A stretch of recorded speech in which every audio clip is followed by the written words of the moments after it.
So yeah, so let's talk about your transition. First of all, Sure. was it difficult for you to transition from standard American over to a keto diet? I mean, we learn as we go. We kind of tend to build the plane as we're flying it, and so lots of times we trip up with things, and maybe we can talk about that as well. But was it a difficult transition? And that step from standard American to keto, where you lost 35 pounds, is amazing. Did you notice any other benefits up to that point?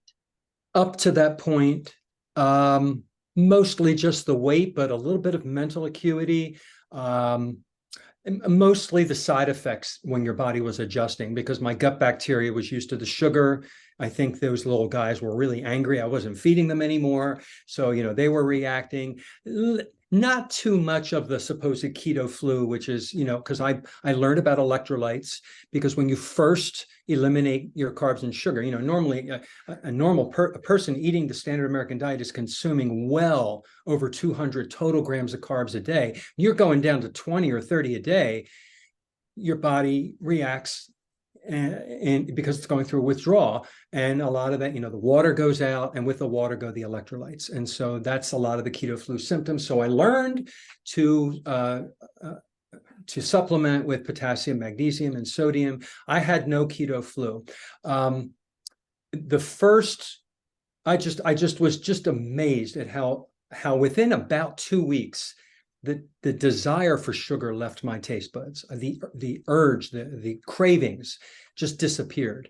And that was worth $1 billion to me, because I'm a sugar junkie. I, just like the alcoholics will say, hello, I am John LaSpina, and I am a sugar addict. And I still am today, because I've done little tests where I try something sweet, which is like a monk fruit or a stevia or an allulose keto treat. And my brain lit up as if it was real sugar. And all I could think about mentally for the next day and the day after was getting at that again. And then I realized, oh my gosh, this is an addiction. This sugar, even the taste of it, even though I didn't probably affect my glycemic index with monk fruit, I couldn't stop mentally. There was some kind of synapses that were connected over the years. I couldn't break that. So the only way to break is, like you said, total abstention. 100% abstaining is effortless. It's easy. But if you go 99%, you 99.999%, and you have a tiny little taste of something, it's extremely difficult to stay sugar-free or sugar substitute-free. So getting back to your original question, let me share with you what I did. So when I first started, I threw out all carbs, sugars, mixes, sauces, condiments. I went through my cupboards and kitchen and refrigerator, and I threw everything out. I didn't know about the seed oils until maybe a month or two later. Okay, so I think I still was using sugar-free salad dressings that used soybean oil.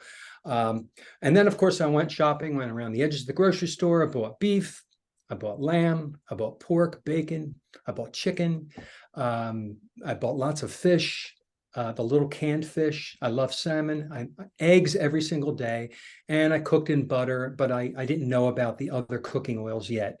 And that's how I started going. But I also had vegetables.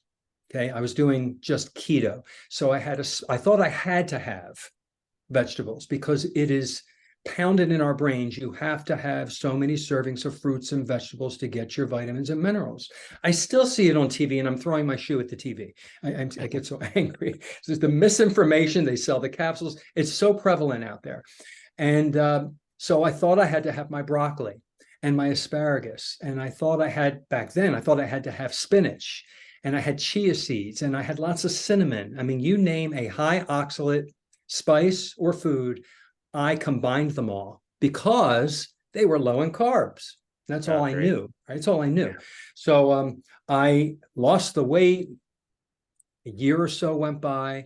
I was doing ketogenic, lots of vegetables, very little fruit, just a few berries, lots of nuts, peely nuts, almonds, a ton of almond flour. I was pecans, walnuts, everything they said that were low in carbs. And I was like, this is the greatest thing in the world. I can basically eat anything I want but sugar. And then I had this pain. I woke up with a killer pain in my lower back about a year later. And I went to the emergency room. It was so excruciating. It was like delivering a baby. And they put Oh me my through goodness. they put me through the scan, and they saw the kidney stone lodged in the kidney, in the nephrons. And so they gave me a medicine, which I don't know what it does, but apparently it made it move into the ureter. Ureter? Yeah, going into before it hit the bladder. And they gave me pain medicine. And anyway, end of story. I passed it. It came out in the toilet, and I have it. I took No it back, way. and I did. I had it. I got it analyzed. I keep it. It's in a. I should have brought it. It's in a little pill jar, and Wow. I mean it's big enough that I can hold it, and it's all jagged edges, very rough, jaggedy edge. And I had it analyzed, and it is a calcium oxalate stone. So of course I start Googling calcium oxalate, oxalate, oxalate. I didn't know anything about oxalates. Anytime people tell you eat spinach, eat chia seeds, have a lot of dark chocolate because it has all this nutrition, they never tell you about the anti-nutrient called oxalic acid. I was combining all the high oxalic acid plants. I was Oh making my goodness. smoothies. I mean, I could go on and on about all the things I was doing, not knowing. So after the experience, which is why many people change and how many people change as they go through some traumatic experience like I did, I actually changed my YouTube name to the Seed Oil, Oxalate, and Carb Addiction Teacher. That was one of my original, instead before I did Carnivore Teacher, because I did a lot of videos on oxalates. And do you know the videos that have the most hits on my YouTube channel, if you look at them, are all the oxalate videos. Oxalate. Wow. They're in the thousands, 9,000, 5,000 people have watched these videos. Wow. So people want to know. So anyway, finding that out, I cut out pretty much all the high oxalate foods, and then that's when I went ketovore. And ketovore is basically, it's a term that Nisha, Ken's wife, Nisha Berry, invented. Everybody thinks it's just been out there all these years, and she's a ketovore, and she defines it as less than 10 total grams of carbohydrates a day, where you're maybe having some coffee, where you're maybe having maybe a little bit of maybe mustard on the plate, maybe a little bit of vegetable, but not keto. So I did that for about 2.5 years, maybe 3 years. I was ketovore, very happy with it. And then the benefits, let me go through all these benefits for you, because it's not just weight loss. The benefits are so amazing that I decided to go carnivore and up my game and improve things even more, because I started watching Chafee and Dr. Berry's a carnivore. I'm like, well, let me continue this and take it a little further. Loved my coffee. All right, everybody, people love their coffee. They talk about their coffee. I had a whole ritual with a French press and a stainless steel, and I grind my own beans, and I like them a certain way. And I had a ritual, and I decided to try going caffeine free. And I'll talk about that later too. But I got off of coffee. I don't miss it either. And I improved my sleep and everything. So 35 pounds weight loss. I had lower back pain. I'm wondering if now it was kidney issues. I don't know. But I always had, lower back pain since I was in my 20s that would come and go. It would come and it would go. And when it was really bad, I had to roll myself around on a wheeled chair at school. I even had crutches. It was so bad. I put a TENS unit that I would carry clipped to my waist just so I could get through the teaching day. And sometimes it didn't hurt at all. And other days it was like waves, which makes me think maybe it was oxalates. We don't know. So anyway, lower back pain, eliminated, gone. Like I'm a 10-year-old. I don't have any more back pain. I had atrial fibrillation. I was diagnosed with about 8 or 9 years ago, and I was on 2 medicines. I was on flecainide and a beta blocker. And they have a paragraph of side effects, and they also raise your blood sugar. So I was reading that, and I said, that's it. I'm eating this way now. I'm going to take myself off of these meds slowly with the consultation of my cardiologist. And he didn't want me to. I disagreed with him, and I did it anyway. I did it very gradually. And I am not in atrial fibrillation anymore, like 99% of the time. I will pop into it. for 10 minutes and it doesn't go very high. Every once in a while, like every 6 months. So AFib gone. Dr. Sean Baker, I brought this up with him, and he mentioned that maybe eating carnivore, I'm repairing whatever damage I may have had in some of the chambers in my heart. I mean, who knows? My fatty liver is gone. I know I had a fatty liver because I had a belly. I gained muscle because I work out every day, and I'm 58, and I'm looking in the mirror, and I'm like, my pecs are bigger. This is pretty freaky. Great, dude. It's pretty freaky. All right. Here's the downside. Horrible downside. I had to spend a fortune on new clothes. All right. I had to go out. So I went from a 38 waist down to a 33 waist. And the shirts, I went from large and extra large to mediums. I'm wearing mediums now. All right. Go figure. Now, talk about being vain. I'm in the dressing room and I'm putting on smalls. Can I get into a small? Right. But I did that. All right. I had acne. Right. I always had these little acne, even at my age. The acne cleared up. I used to have some skin tags that always happen under my armpits. Every once in a while, disappeared. Skin tags disappeared, which I found out is a symptom of insulin resistance. I wear reading glasses to read up close because of my age, but I swear it's better. Like I don't need them as much. I'm in the store without the reading glasses and I pick up something and I'm like, I can see this. If I pull it far enough away, I can actually see it better. I think my hearing improved. I'm very musically inclined. I have near perfect pitch. I play the piano, I play the cello, I play the guitar. I love to sing. Music has always been my passion. I never did anything with it money-wise or career-wise, but it's one of my great joys in life is music. And I really believe that now that I'm performing for enjoyment, that's improved. I think my hearing, my tone, my pitch, my range got better. I don't know, the vocal cords, the ears.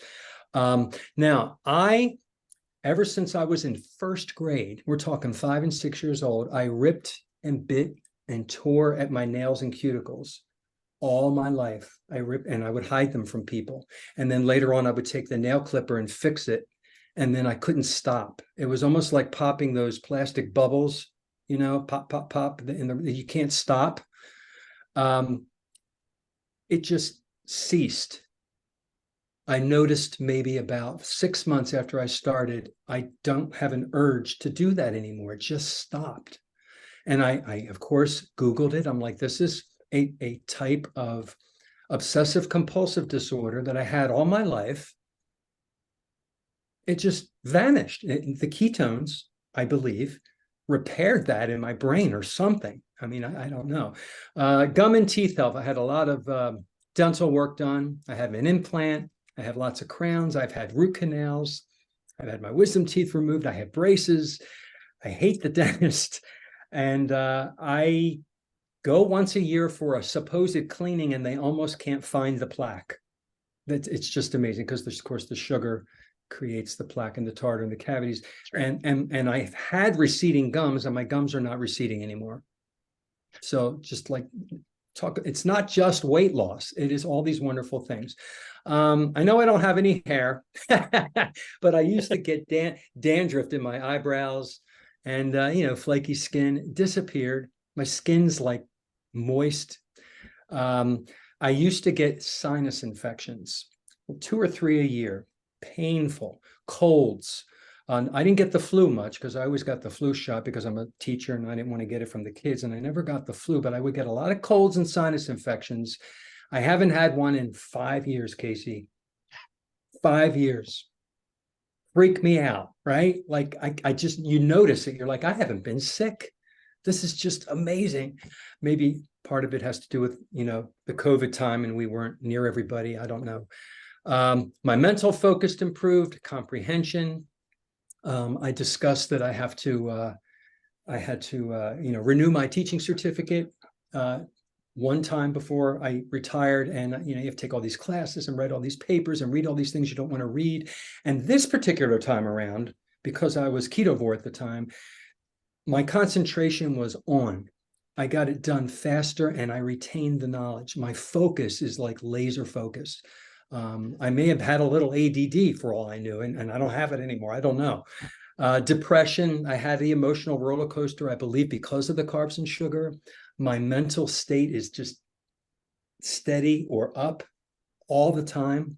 My mom and dad recently passed away. I was sad because of the deaths and the mourning process, but not like I probably would have been. I mean, I just observed myself going through this, like, I'm doing this. I can't believe this. This is sad and everything, but I'm handling all this stress better because my body's functioning more efficiently. And the last one I have on my list here is anger. You can tell by my passion and energy and my excitement that it can also go in the anger route when I get mad, because I'm Italian, right? We just express ourselves. We get happy, we're happy. We're angry, we're throwing things. I don't. The anger isn't so intense. I don't fixate on things as much anymore. Maybe that's part of the OCD. Something doesn't bother me anymore. Maybe it's part of my age. I'm a little wiser. I don't let things get to me anymore. I see them in their context better, instead of getting, engulfed in the problem and just losing my emotions over it. I just see it for what it is. And I'm like, I can only control how I react to the people and events around me. And like, whoa, amazing. So those are all the reasons that I finally decided to up it one more step from ketovore to carnivore. And all I did was stop the avocado and the coffee, because I pretty much stopped a lot of the vegetables and of course all the oxalates. So now I am 100% carnivore, 100%. It's okay if I dip into something like a little horseradish sauce with my prime rib, but not the creamy stuff. And that's where I am. So I've been strict carnivore for about a year now, maybe a little more than a year. And my bowels, my sleep, everything is just elevated even more from ketovore, just a little bit more. So that's why I changed my name to Carnivore Teacher and talk about that we don't need the plants. People can choose to. I get a lot of pushback from people who are also doing this way of eating because they want the plants. And, I listen to Dr. Chafee, plants are trying to kill you. I listen to everybody's perspective and I come up with my own common denominator. For me, my body functions the most optimally on a carnivore way of eating. Beef, lamb, pork, poultry, fish, and eggs. I cook in butter, beef tallow and lard, and bacon fat and chicken fat. It's so delicious. I salt to taste. I love my Redmond real salt. Love that stuff. It's better than any other salt. I just love it. And I don't push them. I just love it. And but somebody else may do well with a few vegetables. Maybe that's where they are in their journey. So I don't argue with people anymore, and they want to look at me and say, you have to have some vegetables. I'm going to say, you can have some vegetables. I personally, and I have to always stipulate, for me, it works this way. For somebody else, some people want to have them. Maybe, because it's 5 years and I've gone through what I've gone through, my personal experiences, I don't want them or need them. And when you've got a kidney stone because of something, it's kind of like when you had that horrible vomiting occurrence in college when you overdrank. You don't want to drink for a couple of weeks. I don't want any more oxalates. So I'm really, really careful. And I miss the chocolate.